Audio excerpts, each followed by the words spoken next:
That was completely unacceptable.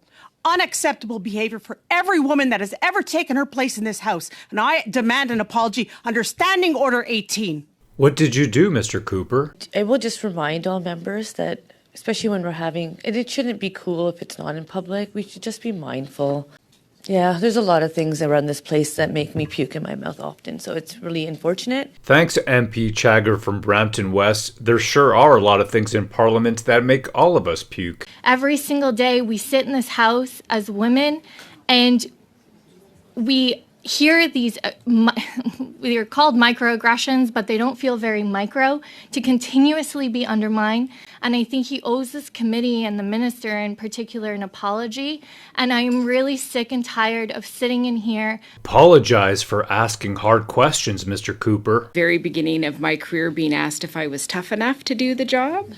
And I think it's absolutely devastating. I believe a minister has a position of power, regardless of gender or identity. My apologies for what you've had to witness today in this committee. Inappropriate comments that Mr. Cooper made earlier. Much more than a microaggression, it is a macroaggression, and I hope that he'll be decent enough to make an apology, especially the very day after International Women's Day to boot. So what led up to this? Repeat my question. How many diplomats were expelled by the Government of Canada? I have several tools in my toolbox. Madam Chairperson, can I take back the floor, please? I asked a question in 2019, how many diplomats were expelled?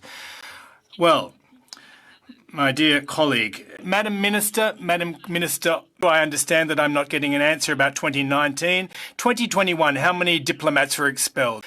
Well, it's an ounce of prevention is worth a pound of cure. The more time we take like this, the less time we actually have. The interpreter has been so frustrated by this interaction that they have said that they are refusing interpretation. Now let's look at the bad boy, Michael Cooper. Jolie, you've talked tough. You say you even stared into his eyes. I'm sure he was very intimidated. Many visas have been denied. Just one? So I want to comment on your question, and particularly the beginning, because I think it's actually...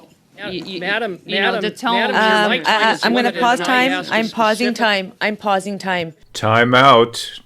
You've been a bad boy. I don't like your tone. Visas of Beijing diplomats have been denied. Is it just one? How many?